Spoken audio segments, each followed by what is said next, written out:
If you haven't played against them, You got no idea. you have no idea because they take your heart. 6'9". You think you tough, they take your heart. He's 6'10". On May 22nd, 1988, Larry Bird and Dominique Wilkins went head-to-head in one of the most legendary one-on-one showdowns in NBA playoff history.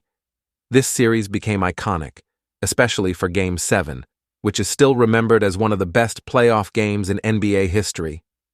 Larry Bird and Dominique Wilkins engaged in a legendary scoring duel. Bird scored 20 of his 34 points in the fourth quarter, while Wilkins had 47 points for the game, but the Celtics edged out the Hawks, 118-116, to win the series 4-3. What about Larry? That's another guy. Larry and I, we played against each other like 12, 13 years. We never shook hands, never spoke. Really?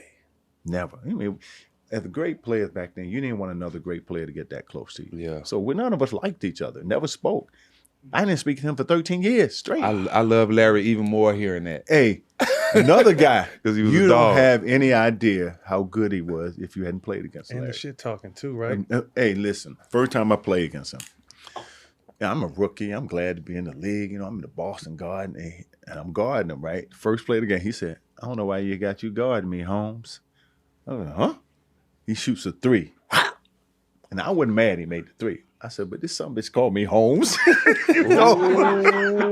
so the next play, I'm pissed. So he comes out, he shifts to his right, and I jump. I said, I got him. And I'm pumping it by my hand, and I banged it on him, right? And he on the ground, he fouled me, and I'm pointing.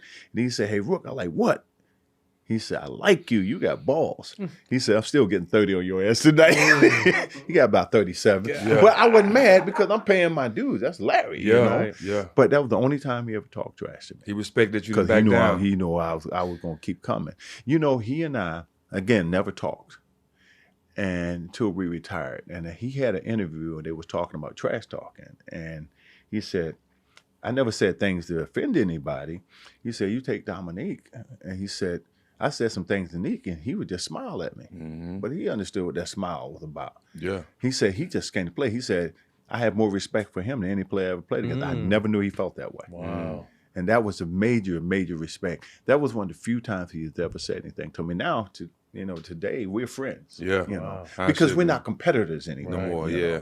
And so I've always, when you talk about Larry, I give him the utmost respect because of who he was to play. Again, and I'm talking about guys that if you haven't played against them, You got no idea. you have no idea because they take your heart. 6'9". You think you tough, they take your heart. He's 6'10". 6'10". What a Playing skill small set. forward. What's With his a skill? skill- Talk to us about his skill set. His skill though. set, first of all, he had a basketball IQ off the chart. Yeah. His skill set, he had very few weaknesses, and he can beat you in anyway, be the passing, scoring, rebounding. He just knew how to play. Very smart player. And it's not a lot of guys that have that type of basketball IQ along with skill that beat you like that. Mm-hmm. And so when I played against him, I had to bring my A game every night. And when we played in one of the greatest games, in the 7th game in Boston Garden, where he guaranteed a win because we blew our opportunity in Atlanta to beat them, to go to the Eastern Conference Finals.